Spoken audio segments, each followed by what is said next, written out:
Hello everyone. இன்னைக்கு நம்ம கீழடிக்கு போகிறோம். கீழடியில் மியூசியமில் நிறைய பழைய திங்ஸ் எல்லாம் பார்க்க போகிறோம். ஒவ்வொன்றும் ரொம்ப வித்தியாசமாக இருந்ததுங்க. இங்கே போய் பார்த்தீங்கன்னா பானை, அப்புறம் கோல்டு காயின்ஸ், இந்த மாதிரி நிறைய புதுசாக இருந்தது. அப்புறம் எப்படி தோண்டி எடுக்கிறாங்க, இந்த மாதிரி நிறைய இதெல்லாம் பார்த்தோம். எல்லாத்தையுமே வீடியோவில் பார்க்கலாம் பொறுமையாக. ஓகேயா, வாங்க பார்க்கலாம். கீழடி என்பது சிவகங்கை மாவட்டத்தில் மதுரையிலிருந்து தென்கிழக்கே சுமார் 12 கிலோமீட்டர் தொலைவில் வைகை ஆற்றின் கரையில் அமைந்திருக்கும் ஒரு முக்கியமான தொல்லியல் களம். இங்கு இந்திய தொல்லியல் துறை மற்றும் தமிழ்நாடு தொல்லியல் துறை இணைந்து பல கட்ட அகழ்வாராய்ச்சிகளை மேற்கொண்டுள்ளன.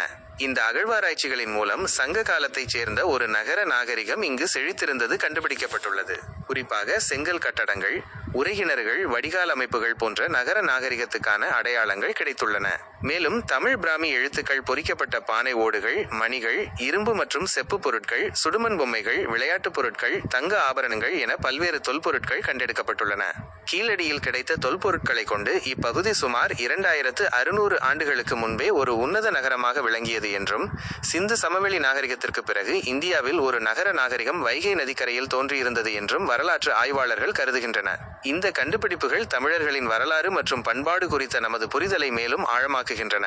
தற்போது கீழடியில் கண்டெடுக்கப்பட்ட தொல்பொருட்களை காட்சிப்படுத்தும் ஒரு அருங்காட்சியகமும் அமைக்கப்பட்டுள்ளது. இது கீழடி மற்றும் சுற்றியுள்ள பகுதிகளின் வரலாற்றை அறிந்து கொள்ள ஆர்வமுள்ளவர்களுக்கு ஒரு முக்கிய இடமாக விளங்குகிறது. இங்குள்ள தொல்பொருட்கள் சங்ககால மக்களின் வாழ்க்கை முறை, கலை, வணிகம் மற்றும் தொழில்நுட்ப அறிவை வெளிப்படுத்துகின்றன. கீழடி அகழ்வாராய்ச்சியில் கண்டெடுக்கப்பட்ட சில முக்கிய பகுதிகள் மற்றும் பொருட்கள் பின்வருமாறு.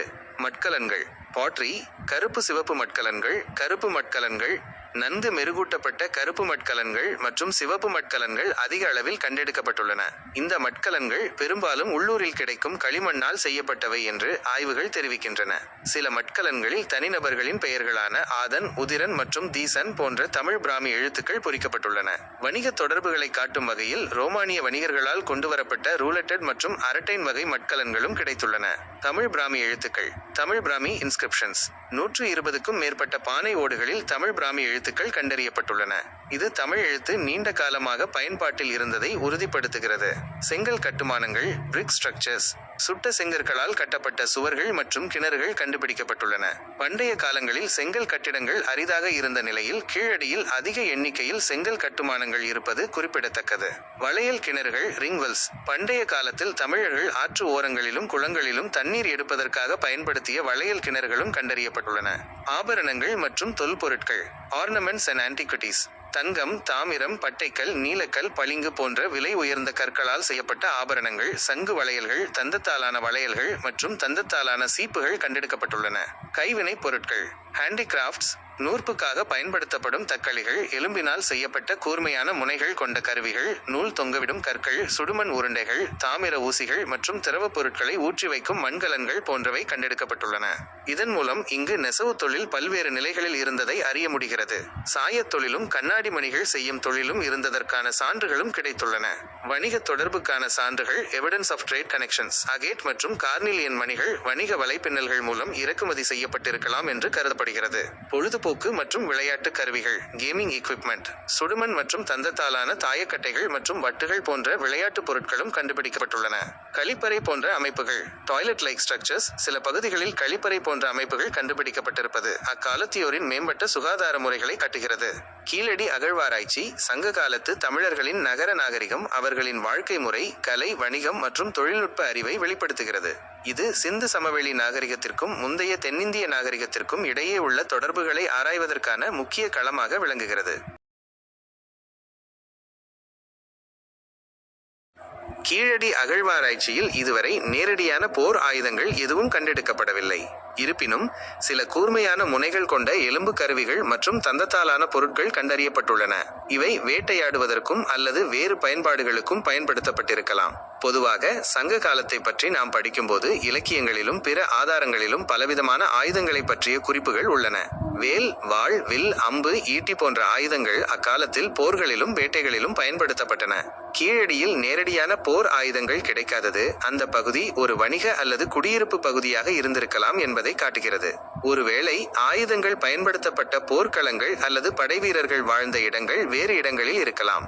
இருப்பினும் கீழடியில் கண்டெடுக்கப்பட்ட கைவினைப் பொருட்கள் மற்றும் பிற கருவிகள் அக்காலத்திய மக்களின் தொழில்நுட்ப அறிவையும் அவர்கள் பயன்படுத்திய உபகரணங்களையும் நமக்கு உணர்த்துகின்றன. மேலும் வணிக தொடர்புகள் இருந்ததற்கான சான்றுகள் மூலம் இப்பகுதி அமைதியான வணிக நடவடிக்கைகளுக்கு முக்கியத்துவம் கொடுத்திருக்கலாம் என்று கருதலாம்.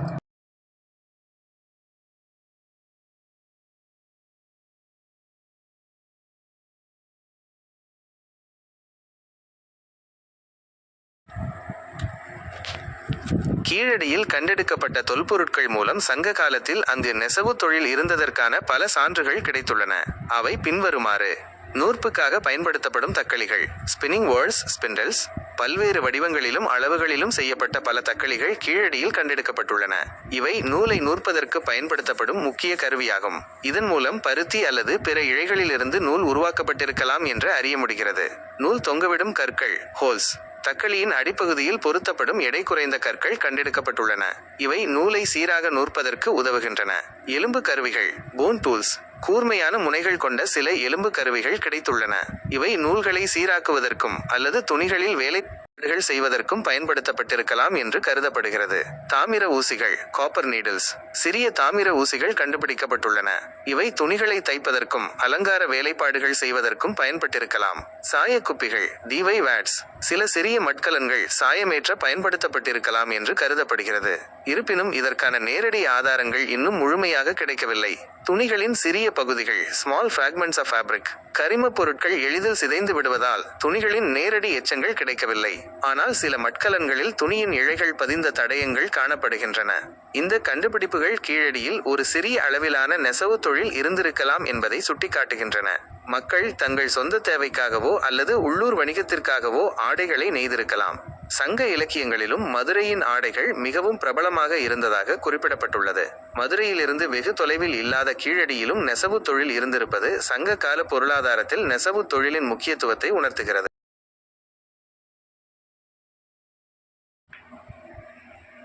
கீழடி அகழ்வாராய்ச்சியில் பல்வேறு வகையான மணிகள் கண்டெடுக்கப்பட்டுள்ளன. அவை சங்ககால மக்களின் கலைத்திறனையும் வணிக தொடர்புகளையும் பறைசாற்றுகின்றன. கீழடியில் கண்டுபிடிக்கப்பட்ட சில முக்கியமான மணிகள் மற்றும் அவற்றை பற்றிய தகவல்கள் பின்வருமாறு. வகைகள்: பட்டைக்கல் மணிகள், கார்னிலியன் பீட்ஸ். இவை செம்மண் நிறத்தில் மிகவும் அழகாக மெருகூட்டப்பட்டு காணப்படுகின்றன. கீழடியில் அதிக எண்ணிக்கையில் இந்த மணிகள் கிடைத்துள்ளன. இவை அணிகலன்களாக பயன்படுத்தப்பட்டிருக்கலாம். இந்த மணிகள் மேற்கு இந்தியாவிலிருந்து, குறிப்பாக குஜராத் மற்றும் மகாராஷ்டிரா இறக்குமதி செய்யப்பட்டிருக்கலாம் என்று கருதப்படுகிறது. 2023ஆம் ஆண்டு கண்டெடுக்கப்பட்ட பானை நிறைய மணிகளில் 74 பட்டைக்கல் மணிகள் இருந்தன. அகேட் மணிகள், அகேட் பீட்ஸ். இவை பல்வேறு வண்ணங்களிலும் கோடுகளுடனும் காணப்படுகின்றன. இவை வணிக வலைப்பின்னல்கள் மூலம் இப்பகுதிக்கு வந்திருக்கலாம். குவார்ட்ஸ் மணிகள், குவார்ட்ஸ் பீட்ஸ். பளிங்கு போன்ற தோற்றமுடைய இந்த மணிகளும் கிடைத்துள்ளன. கண்ணாடி மணிகள், கிளாஸ் பீட்ஸ். சிறிய அளவிலான கண்ணாடி மணிகள் பல வண்ணங்களில் பச்சை, நீலம், ஊதா கண்டெடுக்கப்பட்டுள்ளன. இது அக்காலத்தில் கண்ணாடி மணிகள் செய்யும் தொழிலும் இருந்திருக்கலாம் என்பதை காட்டுகிறது.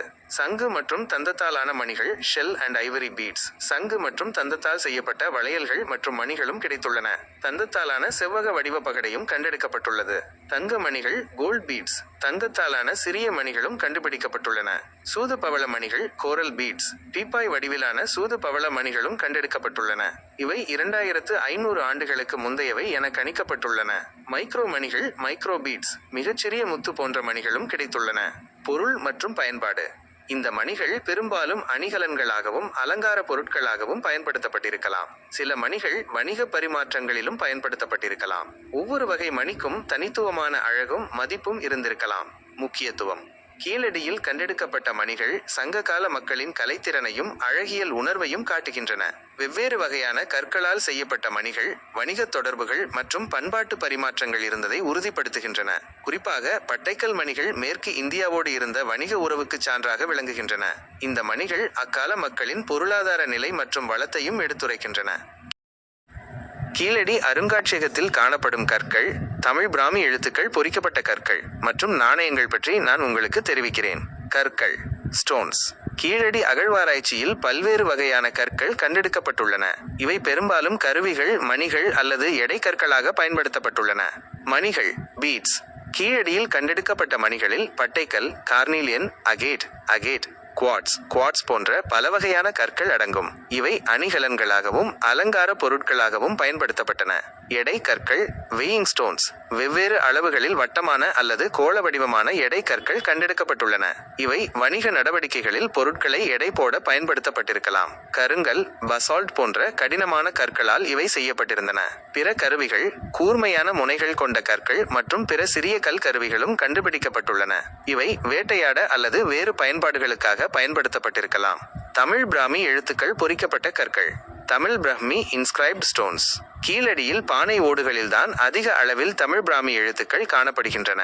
இருப்பினும் சில கல் துண்டுகளிலும் இந்த எழுத்துக்கள் பொறிக்கப்பட்டிருக்கலாம். இந்த எழுத்துக்கள் சங்க கால தமிழரின் மொழி மற்றும் எழுத்து அறிவை வெளிப்படுத்துகின்றன. தனிநபர்களின் பெயர்கள் அல்லது பொருட்கள் பற்றிய குறிப்புகள் இந்த எழுத்துக்களில் இருக்கலாம். நாணய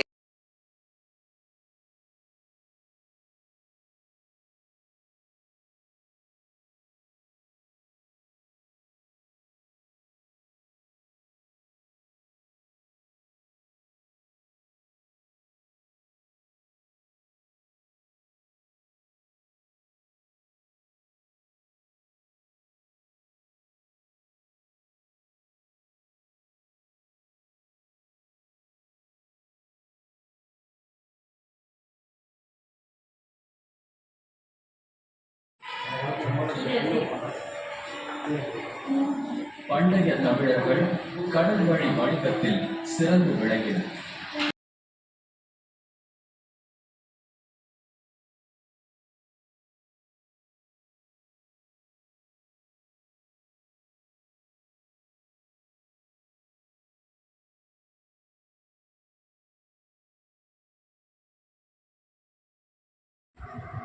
கீழடி அகழ்வாராய்ச்சியில் கண்டுபிடிக்கப்பட்ட சுடுமண் அடுப்புகள் சங்ககால மக்களின் அன்றாட வாழ்க்கையில் சமையல் எவ்வளவு முக்கியத்துவம் வாய்ந்ததாக இருந்தது என்பதை நமக்கு காட்டுகின்றன. இந்த அடுப்புகள் பெரும்பாலும் களிமண்ணால் செய்யப்பட்டவை. அவை உறுதியானதாகவும் வெப்பத்தை தாங்கும் திறன் கொண்டதாகவும் இருந்திருக்க வேண்டும். அமைப்பு ஸ்ட்ரக்சர் வட்ட வடிவம் சர்க்குலர் ஷேப். பல அடுப்புகள் வட்ட வடிவத்தில் காணப்படுகின்றன. இந்த வடிவம் பாத்திரங்களை வைத்து சமைப்பதற்கு ஏற்றதாக இருந்திருக்கலாம். குழிகள் ஹோல்ஸ் கேவிட்டிஸ். பெரும்பாலான அடுப்புகளில் 1 அல்லது 2 குழிகள் உள்ளன. இந்த குழிகளில் விறகுகள் அல்லது கரித்துண்டுகளை போட்டு எரிக்கப்பட்டு அதன் மேல் சமைக்கும் பாத்திரங்கள் வைக்கப்பட்டன. 2 குழிகள் கொண்ட அடுப்புகள் ஒரே நேரத்தில் 2 வெவ்வேறு உணவுகளை சமைக்க பயன்பட்டிருக்கலாம். கீழடி அகழ்வாராய்ச்சியில் கண்டெடுக்கப்பட்ட விளக்குகள் சங்க கால மக்களின் வாழ்க்கை முறையை பற்றி மேலும் தகவல்களை அளிக்கின்றன. இதுவரை கிடைத்த தகவல்களின்படி கீழடியில் சுடுமண் மற்றும் செம்பு உலோகத்தால் செய்யப்பட்ட விளக்குகள் கண்டுபிடிக்கப்பட்டுள்ளன. சுடுமண் விளக்குகள் டெரகாட்டா லேம்ப்ஸ். கீழடியில் பல சுடுமண் விளக்குகள் கண்டெடுக்கப்பட்டுள்ளன. இவை பெரும்பாலும் சிறிய அளவிலான அகல் விளக்குகள் ஆகும். இவை களிமண்ணால் செய்யப்பட்டு சூளையில் சுடப்பட்டிருக்கும். இந்த விளக்குகள் எண்ணெய் ஊற்றி திரி போட்டு எரிக்கப்பட்டிருக்கும். இவை வீடுகளிலும் பொது இடங்களிலும் வெளிச்சத்திற்காக பயன்படுத்தப்பட்டிருக்கலாம். சில விளக்குகள் எளிய வடிவத்தில் இருக்க சில அலங்கார வேலைப்பாடுகளுடன் காணப்படுகின்றன. கீழடி அகழ்வாராய்ச்சியில் தந்தத்தாலும் சில சமயங்களில் மரத்தாலும் செய்யப்பட்ட சீப்புகள் கண்டெடுக்கப்பட்டுள்ளன. இவை சங்ககால மக்களின் அழகுணர்ச்சியையும் அவர்கள் பயன்படுத்திய தனிப்பட்ட சுகாதார பொருட்களையும் நமக்கு உணர்த்துகின்றன. கீழடி அகழ்வாராய்ச்சியில் கண்டெடுக்கப்பட்ட ஆபரணங்கள் சங்ககால மக்களின் கலைத்திறனையும் பொருளாதார நிலையையும் அழகுணர்ச்சியையும் வெளிப்படுத்துகின்றன. தங்கம், விலை உயர்ந்த கற்கள், சங்கு மற்றும் தந்தம் போன்ற பல்வேறு பொருட்களை கொண்டு செய்யப்பட்ட ஆபரணங்கள் இங்கு கிடைத்துள்ளன. அவற்றில் சில முக்கியமானவை: தங்க ஆபரணங்கள் கோல்ட் ஜுவல்லரி. கீழடியில் தங்கத்தாலான சிறிய மணிகள் மற்றும் பதக்கங்கள் கண்டெடுக்கப்பட்டுள்ளன. தங்கத்தின் பயன்பாடு அக்காலத்திலேயே இருந்ததை இது காட்டுகிறது. இந்த ஆபரணங்கள் நேர்த்தியான வேலைப்பாடுகளுடன் இருக்கலாம். விலை உயர்ந்த கல் ஆபரணங்கள் பிரஷியஸ் ஸ்டோன் ஜுவல்லரி. பட்டைக்கல், கார்னீலியன், அகேட், நீலக்கல், லாபிஸ் லாசுலி, பளிங்கு, குவாட்ஸ் போன்ற விலை உயர்ந்த கற்களால் செய்யப்பட்ட மணி. கீழடியில் தங்க ஆபரணங்கள் கண்டெடுக்கப்பட்டதை பற்றி நான் உங்களுக்கு தெரிவிக்கிறேன். கீழடி அகழ்வாராய்ச்சியில் சில தங்க ஆபரணங்கள் கண்டெடுக்கப்பட்டுள்ளன. இவை சங்ககால மக்களின் கலைத்திறன் மற்றும் அக்காலத்திய பொருளாதார நிலை குறித்து சில தகவல்களை அளிக்கின்றன. கீழடி அகழ்வாராய்ச்சியில் கண்டெடுக்கப்பட்ட செங்கல் கிணறுகள் சங்ககால மக்களின் நீர் மேலாண்மை மற்றும் கட்டடக் கலைத்திறனுக்கு சிறந்த எடுத்துக்காட்டுகளாக விளங்குகின்றன. சுட்ட செங்கற்களை பயன்படுத்தி கிணறுகள் கட்டப்பட்டிருப்பது அக்காலத்திய பொறியியல் அறிவையும் கட்டுமான திறனையும் பறைசாற்றுகிறது. செங்கல் கிணறுகளின் அமைப்பு. கீழடியில் கண்டெடுக்கப்பட்ட கிணறுகள் பெரும்பாலும் வட்ட வடிவத்தில் கட்டப்பட்டுள்ளன. இவை சுட்ட செங்கற்களை ஒன்றன் மீது ஒன்றாக அடுக்கி சுண்ணாம்பு அல்லது களிமண் சாந்தால் இணைக்கப்பட்டிருக்கலாம். கிணறுகளின் சுவர்கள் உறுதியாகவும் நீர் கசிவை தடுக்கும் வகையிலும் கட்டப்பட்டுள்ளன. சில கிணறுகள் ஆழமானதாகவும் பல அடுக்குகளை கொண்டதாகவும் காணப்படுகின்றன. வளையல் கிணறுகள் ரிங்வெல்ஸ். கீழடியில் வளையல் கிணறுகளும் கண்டெடுக்கப்பட்டுள்ளன. இவை சுட்ட களிமண் வளையல்களை ஒன்றின் மேல் ஒன்றாக அடுக்கி உருவாக்கப்பட்ட கிணறுகளாகும்.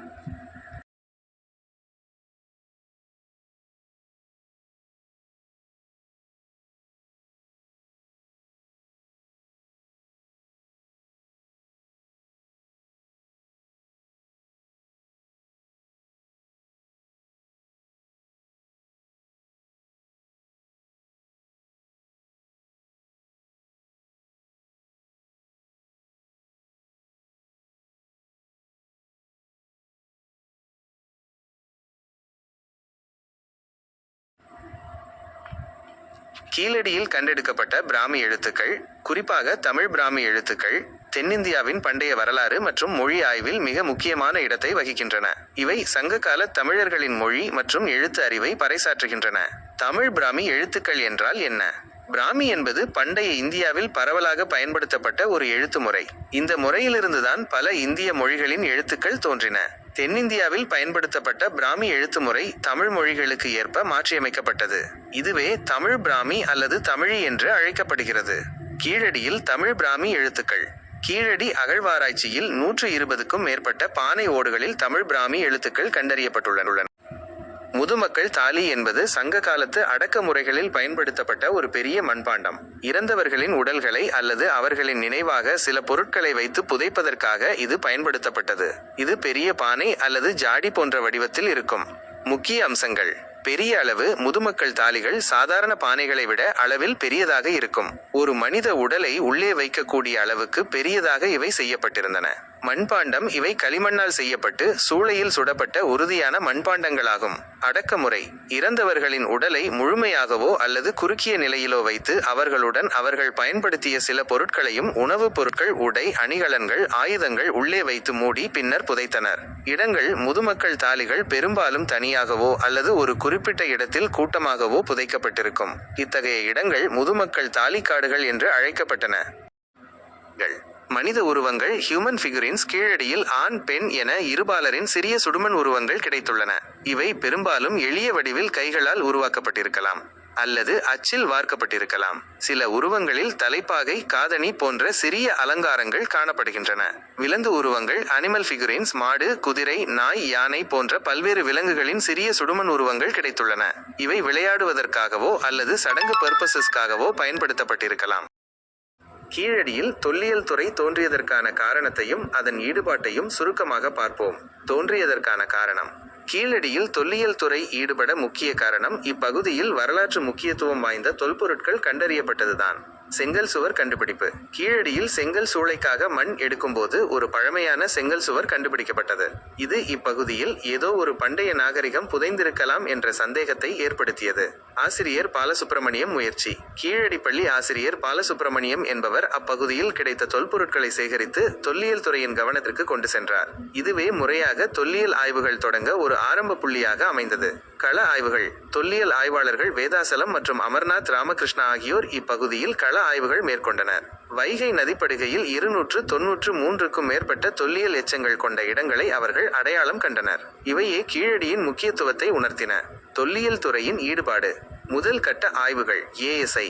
இந்திய தொல்லியல் துறையின் ஏஎஸ்ஐ பெங்களூரு அகழ்வாராய்ச்சி பிரிவு 2014 முதல் 2017 வரை 3 கட்ட அகழ்வாராய்ச்சிகளை மேற்கொண்டது. அமர்நாத் ராமகிருஷ்ணா தலைமையில் இப்பணிகள் நடைபெற்றன. இந்த ஆய்வுகள் கீழடி நாகரிகம் 2200 ஆண்டுகள் பழமையானது என்பதை காட்டியது. மாநில தொல்லியல் துறையின் தொடர்ச்சி. TNSDA. மத்திய தொல்லியல் துறைக்கு பிறகு தமிழ்நாடு அரசின் தொல்லியல் துறை 2017 முதல் தொடர்ந்து அகழ்வாராய்ச்சி பணிகளை மேற்கொண்டு வருகிறது. மாநில அரசு இதற்காக நிதி ஒதுக்கி ஆய்வுகளை நடத்தி வருகிறது. ஆய்வுகளின் நோக்கம். தொல்லியல் துறையின் முக்கிய நோக்கம் கீழடியில் புதைந்துள்ள பண்டைய தமிழர் நாகரிகத்தின் பண்பாட்டு வளத்தை வெளிக்கொணர்வது, காலத்தை நிர்ணயிப்பது, வணிக தொடர்புகளை அறிவது மற்றும் அக்கால மக்களின் வாழ்க்கை முறையை ஆராய்வது ஆகும். சுருக்கமாக, கீழடியில் தொல்லியல் துறை தோன்றியது என்பது இப்பகுதியில் தற்செயலாக கண்டுபிடிக்கப்பட்ட தொல்பொருட்கள் மற்றும் ஆர்வமுள்ளவர்களின் முயற்சியால் உந்தப்பட்டது. தற்போது தொல்லியல் துறையின் தொடர்ச்சியான ஆய்வுகள் பண்டைய தமிழர் நாகரிகத்தின் புதிய பக்கங்களை வெளிச்சத்திற்கு கொண்டு வந்து கொண்டிருக்கின்றன.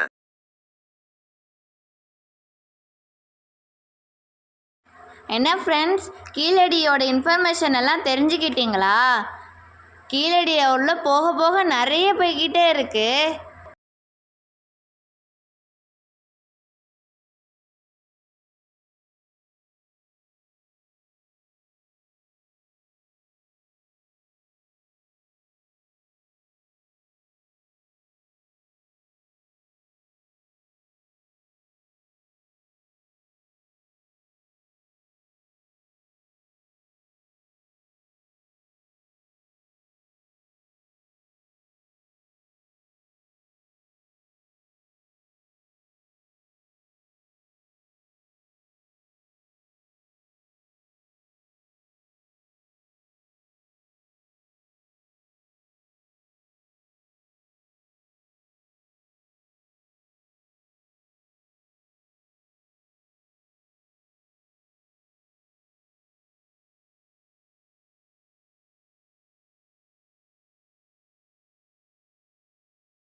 என்ன பார்க்க பார்க்க உங்களுக்கு ஆசையாக இருக்கா போகணும்னு?